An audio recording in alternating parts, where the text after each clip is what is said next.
Hop, allez, on sort le matos. Et on va voir ce que ça donne. L'eau, elle n'a pas trop monté, elle a surtout troublé. Hop, on va prendre la X-Taz pour s'amuser un peu. Bouchon Fireball. On va mettre 1,50 m de fond et on verra ce que ça donne. Hop, il faudra que je le nettoie la sacoche, elle est pas très propre. Tac. Hop. Nickel. Et le sac. Et on est parti. Elle est montée un tout petit peu. Oula, ça glisse. Essayez de pas se casser la gueule. Mais elle a surtout troublé. Ça peut être pas mal, ça peut être pas mal. J'aurais préféré qu'elle monte un peu plus quand même. Quand je regarde les herbiers là, d'habitude c'est clair, là on voit vraiment pas l'eau. C'est cool.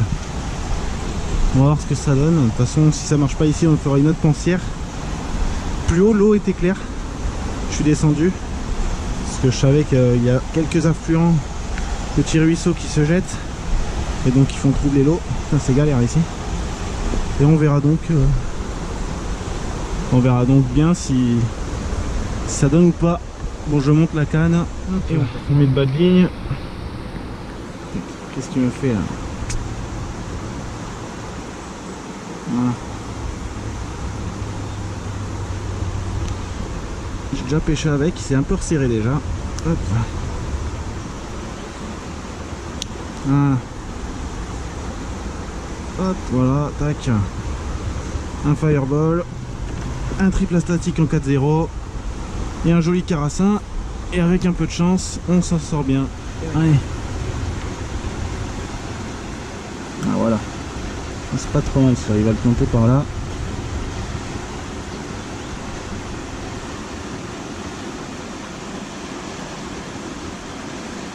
Tac. Hop.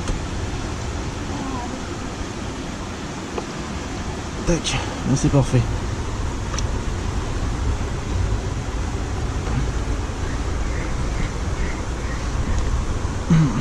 Je vais lui donner du mou, qu'il aille se promener un peu. Mais bon, en soi si je peux piquer un poisson ici, c'est pas non plus trop mal. Au moins je galérerai pas trop à le ramener, parce qu'après en plein courant là-bas je vais me faire casser le dos.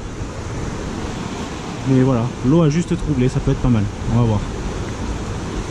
Tac. Alors moi ce que je fais quand je pêche en bouchon pensière comme ça, c'est que je laisse tout le temps le frein ouvert, le doigt juste ici, comme ça s'il y a un départ, il suffit de laisser partir. Vous allez prendre la touche directement dans le doigt, ça, vous allez sentir une résistance. Et après à ce moment là vous mettez la canne droite, vous laissez dérouler votre frein jusqu'à ce que le silure, jusqu'à ce qu'au moment où vous ferrez quoi, le laissez un petit peu partir avec, qu'il le prenne bien en bouche, parce que si vous ferez un peu trop tôt, le poisson il risque de se décrocher ou de pas bien se piquer. Donc moi ce que je fais c'est que je le laisse partir un petit peu, puis après je ferme directement mon frein, j'envoie le ferrage et voilà, on est réglé sur le frein de combat. D'ailleurs là il doit être un peu serré parce qu'il doit être à fond pour les pêches au cassant. Voilà, c'est pas trop mal, on va le baisser un peu. Voilà, tac. Le ferrage soit quand même appuyé. Ouais, c'est parfait. Voilà, donc maintenant il n'y a plus qu'à. On se retrouve s'il y a du poisson. Ça y est, le carassin il a pris la veine d'eau là-bas. Donc là je vais le laisser descendre tout doucement. Et là-bas on a un contre-courant, il va me le faire revenir pêcher. Et moi c'est cette zone là que je veux pêcher, la zone calme. Pas la zone où il y a trop de jus. En général, les poissons, ils sont pas cons, hein, ils chassent dans les zones un peu plus calmes durant les crues, car les poissons sont un peu perdus. Donc à voir si le bouchon arrive à se caler à droite, ce serait pas trop mal. Là il est un peu trop dans le jus encore. Bon après ça veut rien dire, hein. De toute manière là je pense rester encore une demi-heure, un truc comme ça.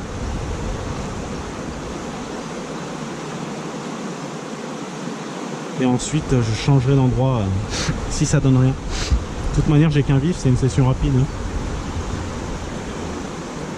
C'est histoire de s'amuser, c'était pas prévu. Ce matin en se réveillant, beaucoup de pluie au rendez-vous. Donc j'y ai directement pensé. On verra bien. Après 10 minutes de pêche, c'est pris, c'est pas petit. Ouf, une belle touche, j'espère qu'il va pas décrocher. C'est pas minuscule, c'est pas gros non plus. Parce qu'il y a le courant, faut y penser. Et un poisson, maman regarde dans mes... Ah non regarde pas, tu vas tomber. Bon mais j'attraperai sans gants, c'est pas grave.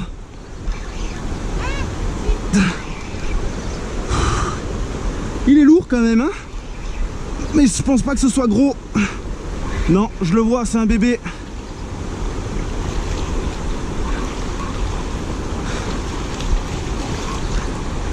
C'est pas un gros fiche. Hop. Allez, il est dans les crochets là. Comment je peux faire? Ah, il a la mâchoire cassée de l'autre côté. Il a la mâchoire arrachée. Oula. Rush pas trop parce que sinon je vais finir à l'eau. Hein. Sur les poches du côté.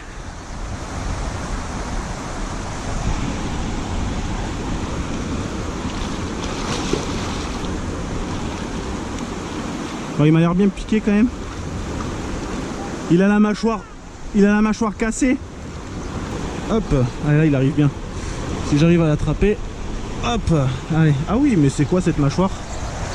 Hop, tac, tac. Si t'arrives à me jeter le droit, le gant droit, l'autre, pas lui. Nickel.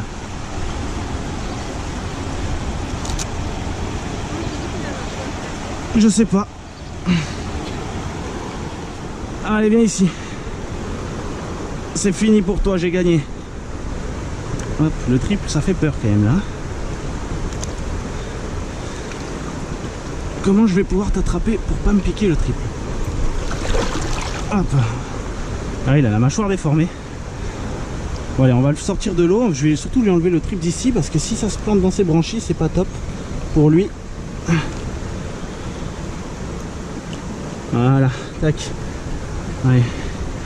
Poisson, bon bah allez, il va retourner dans son milieu, je l'ai pas mesuré, ça fait 1m55 je pense, 1m60 grand maximum, voilà, tac. C'est vrai qu'il a une belle formation, je sais pas ce que ça peut être, en tout cas ça va, il arrive à manger, il arrive à se nourrir, donc c'est pas quelque chose qui va l'embêter pour le reste de sa vie, même si ça doit être un peu plus dur, parce que c'est sûr, du coup la mâchoire se ferme beaucoup moins, le poisson a plus d'espace pour s'échapper. Mais bon, s'il a réussi à prendre mon carassin, c'est qu'il s'en sortira. Allez, il va repartir le pépère. Il a une belle couleur, hein, super robe, il est magnifique. Tac, je sais pas ce que c'est ça, mon fireball était planté de l'autre côté. Hop, mais là aussi, c'est un poisson qui a déjà dû être piqué. Hop, allez, repart. Allez, pépère. Hop, il repart doucement. Parfait.